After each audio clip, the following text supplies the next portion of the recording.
I came into this world during what you might call the worst possible timing. My parents' marriage was already hanging by a thread, and my arrival didn't exactly help matters. I'm Nicole, and my father Tom wasn't exactly thrilled when Mom told him she was pregnant. "You planned this, didn't you, Sarah?" he shouted during one of their fights. "Got pregnant on purpose just to trap me here." I've heard this story so many times from Mom that I can almost see it playing out, even though I wasn't old enough to remember it myself. Mom always said Dad was too carefree, too irresponsible to be a real family man. He'd rather spend his paycheck on whatever caught his fancy than save for our future. Their arguments echoed through our small house for 4 long years after I was born. Sometimes they were about money, sometimes about Dad's late nights out, sometimes about me. It seemed like everything was a trigger for another explosive fight. When I turned 5, they finally made it official and got divorced. Dad didn't stick around to see how that worked out. He just vanished. No goodbye, no forwarding address, not a single child support payment. It was like he'd never existed, except for the hole he left in our lives and Mom's growing bitterness. "Your father is nothing but a selfish coward," Mom would tell me whenever I asked about him. "A real man doesn't abandon his child." She'd get this hard look in her eyes every time his name came up, and eventually, I learned to stop asking. The only connection I had left to Dad's side of the family was my grandmother, Eleanor. She and Mom couldn't stand each other. Grandma Eleanor blamed Mom for the failed marriage, saying she'd pushed Dad away with her constant nagging about money and responsibility. Mom, in turn, couldn't even bear to be in the same room as Grandma. When it was time for my visits with Grandma Eleanor, Mom would drive me to her house, practically drop me at the doorstep, and leave without even stepping inside. But once inside, everything changed. Grandma Eleanor would wrap me in warm hugs and tell me stories about Dad when he was young. She'd run her fingers through my hair and smile softly. "You look just like your father, sweetheart," she'd say. "You have his eyes, his smile, even that little dimple when you laugh." 3 years passed in a blur of weekend visits to Grandma Eleanor's house, filled with cookies, stories, and the warmth I couldn't find at home. By the time I turned 8, I had settled into a routine of sorts: weekdays with Mom, who was still bitter about Dad, and those precious weekends with Grandma, who never stopped hoping he'd return. But everything changed one rainy Tuesday in October. Mom got a call that made her face turn pale. "Get your coat, Nicole," she said, her voice unusually quiet. "Grandma Eleanor wants to see us both. It's important." The drive to Grandma's house was different this time. Usually, Mom would just drop me off and speed away, but today she parked the car and actually walked with me to the door. Something was wrong, I could feel it in the heavy silence between us. Grandma Eleanor looked smaller somehow, lying in her bed with papers scattered around her. Her usually perfectly styled silver hair was messy, and her face had a grayish tinge that scared me. But she smiled when she saw us, reaching out her thin hands. "Sarah, Nicole, thank you for coming," she said, her voice weaker than I'd ever heard it. "Please, sit down. Both of you." Mom actually sat down without argument, which was when I knew this was really serious. Grandma Eleanor's lawyer, Mr. Peterson, was there too, standing quietly in the corner like a somber statue. "I need to discuss something important," Grandma said, looking first at me, then at Mom. "I'm not well, and I need to make sure everything is properly arranged." She paused to catch her breath. "My house and part of my savings will go to your Aunt Linda, Nicole. But I've set up something special for you." I remember playing with the hem of my sweater, not really understanding what was happening. Adult conversations about arrangements and papers always bored me, but I knew I was supposed to pay attention. "I'm creating an educational fund for Nicole," Grandma continued, her voice growing stronger as she spoke about her plans. "It will cover her college expenses when she turns 18. Mr. Peterson here will manage it until then." Mom's posture changed at these words. She sat up straighter, her eyes widening slightly. I noticed her hands, usually fidgety with anxiety, grow still in her lap. "The money can only be accessed for educational purposes," And Nicole will have full control of it when she turns 18, Mr. Peterson added, stepping forward with some papers. Mrs. Eleanor has been very specific about these terms. I sat there, swinging my legs back and forth, more interested in the pattern of the wallpaper than in what they were discussing. College seemed like something from another lifetime. I was more concerned about my upcoming spelling test and whether Jenny Martinez would invite me to her birthday party. Everything is arranged, Sarah, Grandma said, reaching for Mom's hand. For once, Mom didn't pull away. I want to make sure my granddaughter has opportunities, regardless of everything else. The unspoken mention of Dad hung in the air between them. After signing some papers and saying our goodbyes, Mom and I drove home in silence. But this silence felt different from our usual tense quiet. It was almost peaceful. As we pulled into our driveway, Mom turned to me with an expression I'd never seen before. Well, she said, a hint of a smile playing at her lips, it seems at least one person in your father's family turned out to be decent after all. I didn't fully grasp the significance of that day until much later. At 8 years old, all I knew was that Grandma Eleanor had done something nice for me, and for once, Mom wasn't angry about it.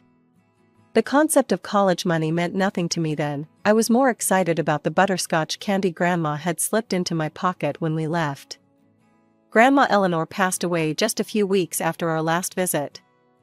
The funeral was small and quiet, and I noticed Mom actually shed a few tears, though she tried to hide them. With Grandma gone, it felt like the last bridge to my father's world had crumbled away. Life moved on, as it always does. Over the next 2 years, Mom started dating a guy named Robert. He seemed nice enough, he had a good job at a bank, drove a nice car, and always brought me small gifts when he came to visit. Mom smiled more when he was around, and I hadn't seen her smile like that in years. Then they decided to get married. I was 10 at the time, and the prospect of having a complete family again made my heart flutter with excitement. But the real news came when Mom told me Robert had a daughter my age named Ashley, who would be moving in with us. I remember jumping up and down, my mind filled with visions of sharing secrets, having sleepovers in the same room, and finally having someone to play with who wasn't just a school friend. After years of being an only child in a broken home, the idea of having a sister seemed like a dream come true. The day they moved in, I had decorated our shared room with welcome signs and laid out some of my favorite books and toys to share. Ashley walked in, took one look around, and asked her dad if she could have her own room instead. I don't want to share with her, she said, not even bothering to lower her voice. She's not really my sister. That was just the beginning. Ashley quickly staked her claim on Mom's attention. She'd curl up next to her on the couch during movie nights, pushing me to the side. She started calling Mom Mommy within the first week, and Mom's face would light up every time she did. Mom, want to see my art project? I'd ask, holding up my drawing. In a minute, honey, Mom would reply, but that minute never came because Ashley would already be showing Mom her homework or telling her about her day. When I finally broke down and told Mom how I felt, her response cut deep. Don't be selfish, Nicole, she said, barely looking up from helping Ashley with her homework. Ashley lost her mother when she was very young. She needs extra attention and a woman's love. You should understand that. But what about my love? I wanted to scream.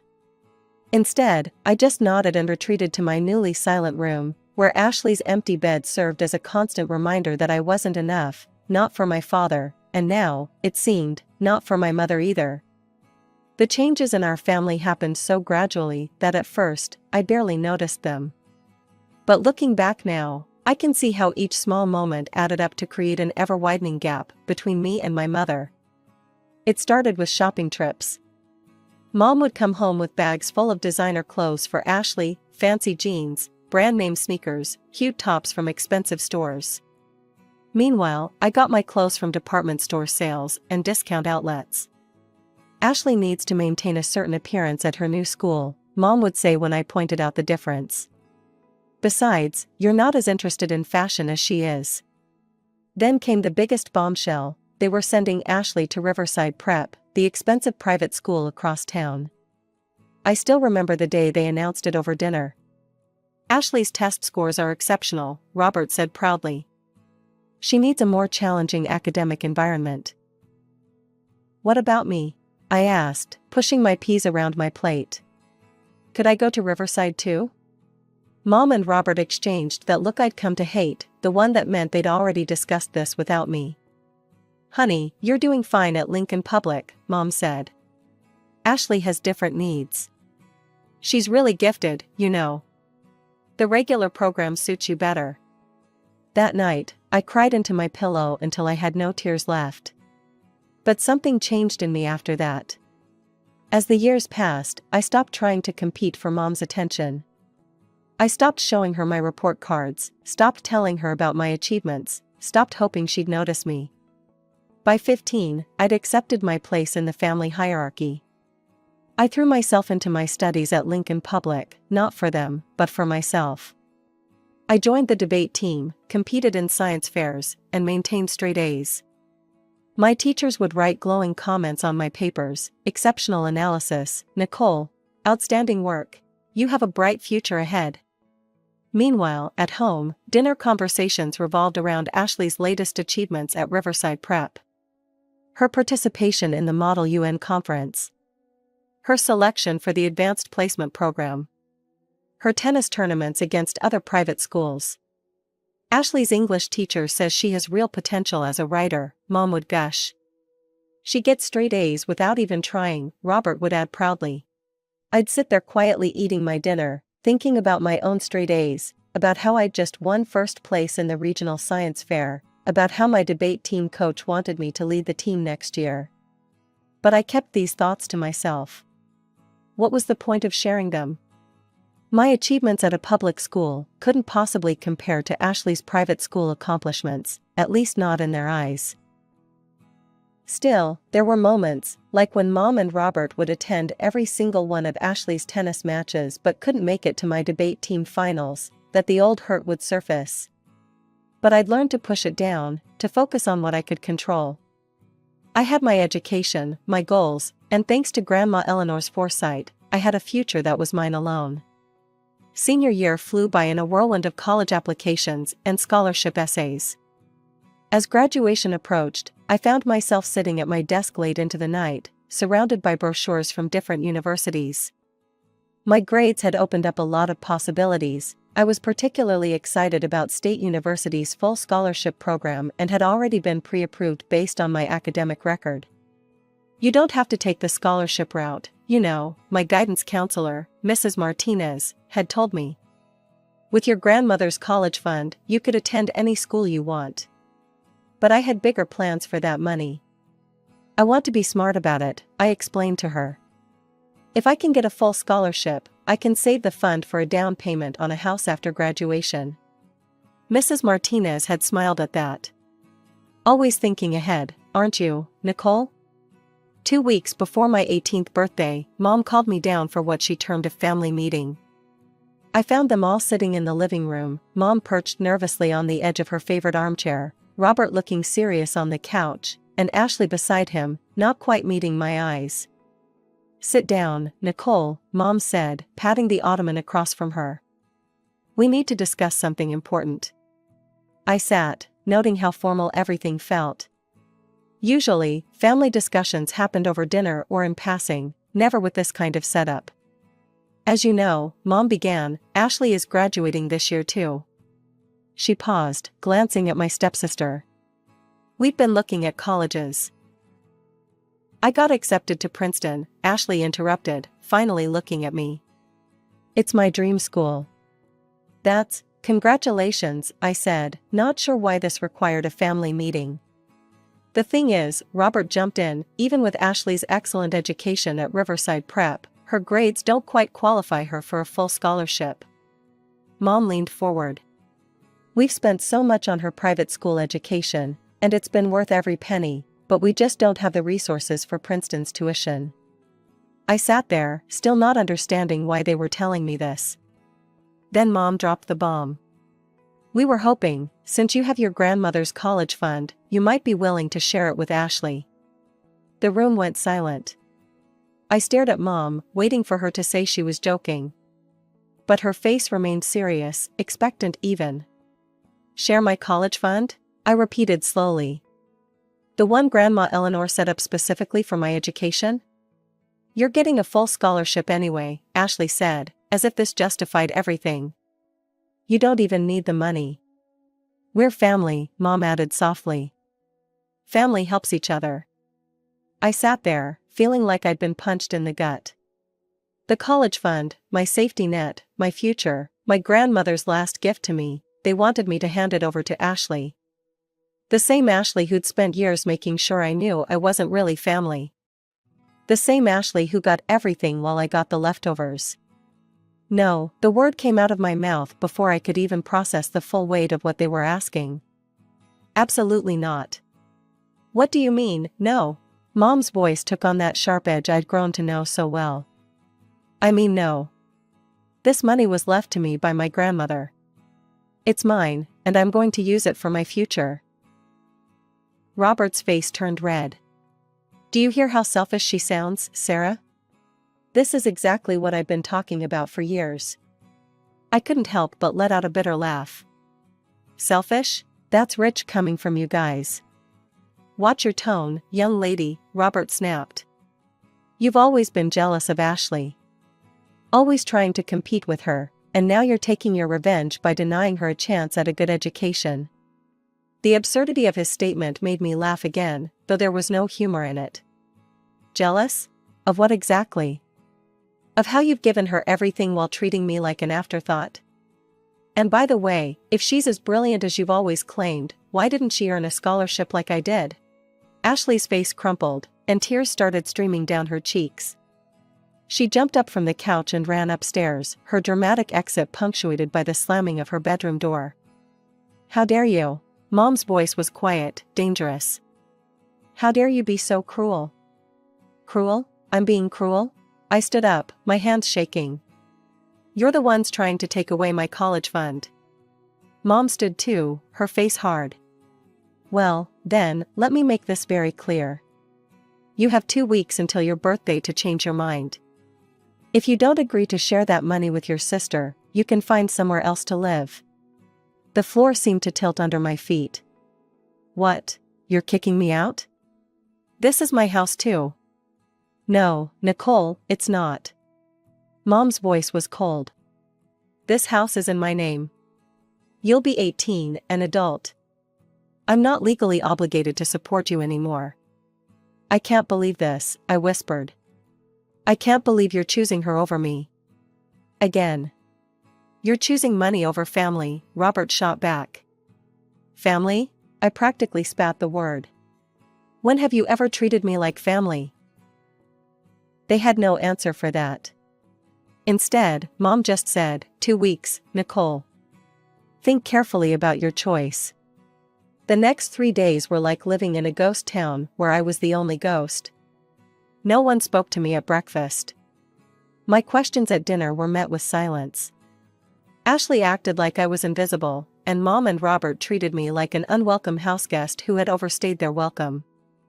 I ate my meals in my room, spent my free time at the library, and tried to make myself as scarce as possible. But every night, lying in my bed, I could hear them in the living room, talking, laughing, watching TV together. A happy family of 3, with no room for a 4th. For days after that disastrous family meeting, I called Mr. Peterson, my grandmother's lawyer. My hands were shaking as I dialed his number, but his warm, familiar voice helped calm my nerves. Nicole, I was just thinking about you. Your 18th birthday is coming up soon. Yes, Mr. Peterson, that's actually why I'm calling. I took a deep breath and told him everything, the demand for money, the ultimatum, all of it. He listened quietly until I finished, then cleared his throat. Those funds are legally yours to control the moment you turn 18, Nicole. Your grandmother was very specific about that. And frankly, I think she suspected something like this might happen someday. What do you mean? Let's just say, she knew her son's ex-wife very well. He paused. Now, about your living situation. Look, here's what I suggest. Pick your college first, preferably one in a different city, then find an apartment nearby. I can help you with the paperwork. You won't be able to access the funds until your birthday, but we can get everything set up in advance. I spent that afternoon researching apartments near State University, where I'd already been accepted with a full scholarship. By evening, I'd found a small but decent place, just a 10-minute walk from campus. The landlord, Mrs. Chen, was willing to hold it for me with just a promise of payment on my birthday. For the next week, I quietly packed my life into boxes, one small piece at a time. I didn't want anyone to notice what I was doing. Each night, after everyone was asleep, I'd pack another box and hide it in my closet. Photos, books, clothes, my life condensed into cardboard containers. On the morning of my 18th birthday, Mom cornered me in the kitchen. "Well," she asked, arms crossed. "Have you made your decision?" I looked at her, really looked at her, and felt strangely calm. "Yes, I have." The answer is still no. "Then you know what that means." Her voice was hard. "I want you out of this house today." "Okay," I said simply. I think my calm acceptance threw her off. She probably expected tears or begging. Instead, I went upstairs, got my pre-packed boxes, and called the taxi I'd scheduled the day before. 20 minutes later, I was turning the key in the lock of my new apartment. The first thing I did was call Mr. Peterson, who had all the paperwork ready. By noon, I had access to my grandmother's fund. By 1 o'clock, I'd paid my first month's rent and security deposit to Mrs. Chen. That afternoon, I walked to the local coffee shop where I'd applied for a job the week before. The manager, Mike, had already agreed to hire me for the summer before college started. My apartment was small, just a studio with a kitchenette, but it was mine. That night, as I sat on my newly purchased air mattress, eating takeout and watching the sunset through my single window, I felt something unexpected: freedom. 2 weeks into my new life, I was scrolling through Facebook during my coffee shop break when my phone started buzzing with notifications. Friends from high school were messaging me, "Have you seen your mom's post? Are you okay? What's going on?" With shaking hands, I pulled up Mom's page and there it was, a long, dramatic post about ungrateful children and family loyalty. "My daughter has broken our hearts," she wrote. "After everything we've done for her, she selfishly refused to help her sister get a college education. Instead, she's hoarding money from her grandmother while her sister's dreams are put on hold. I never thought I'd raise such a selfish, heartless child." The comments below were worse. Relatives I barely knew were chiming in, "How could she be so ungrateful? Family should come first. What a spoiled brat." I sat there in the break room, my coffee getting cold, as anger and hurt battled inside me. Then something snapped. If Mom wanted to air our dirty laundry on social media, fine. Let's tell the whole story. I opened my laptop and started typing. "Since my mother has chosen to make our private family matters public, let me share my side of the story. Yes, I refused to give my stepsister my college fund, money that my grandmother specifically left for my education. What my mother forgot to mention is that she gave me an ultimatum: either give up my inheritance or get kicked out of the house. On my 18th birthday, she followed through on that threat. I was forced to move out because I wouldn't give away money that legally belonged to me. For years, I watched as my stepsister got private school education while I went to public school. I watched as she got expensive clothes while I got department store leftovers. I worked hard, got straight A's, and earned a full scholarship to college, something I'm proud of. But apparently, that wasn't enough. They wanted my inheritance too. So yes, I chose to keep my grandmother's gift to me. And yes, I'm now living on my own, working and preparing for college. But I didn't choose this situation, my mother did when she kicked her own daughter out on her birthday. I hit post and went back to work. By the time my shift ended, the response was overwhelming. Former teachers, neighbors, even some of Mom's old friends were commenting with messages of support. People who'd known our family for years started sharing stories of how they'd noticed the favoritism but never said anything. My phone rang that evening. Mom's name flashed on the screen. How dare you, she hissed when I answered. Do you know how humiliating this is? Mrs. Peterson from church won't even look at me anymore. Half my friends are questioning my parenting. Maybe they should, I said calmly. You kicked your daughter out for not giving away her inheritance. What kind of parent does that? I did everything for you. No, Mom. You did everything for Ashley. And that's fine, she's your daughter now, but I'm done. Goodbye, Mom. I hung up and blocked her number. Then I blocked her on all social media, along with Robert and Ashley. It was surprisingly easy, like cutting away dead weight I'd been carrying for years. Now I'm in my first semester at State University, studying business management. My small apartment feels more like home every day.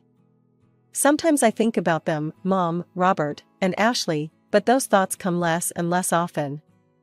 Grandma Eleanor's picture sits on my desk, and sometimes I swear she's smiling at me with pride. She knew, somehow, that I'd need this money not just for education, but for freedom. She gave me the means to choose my own path, and I'll never forget that.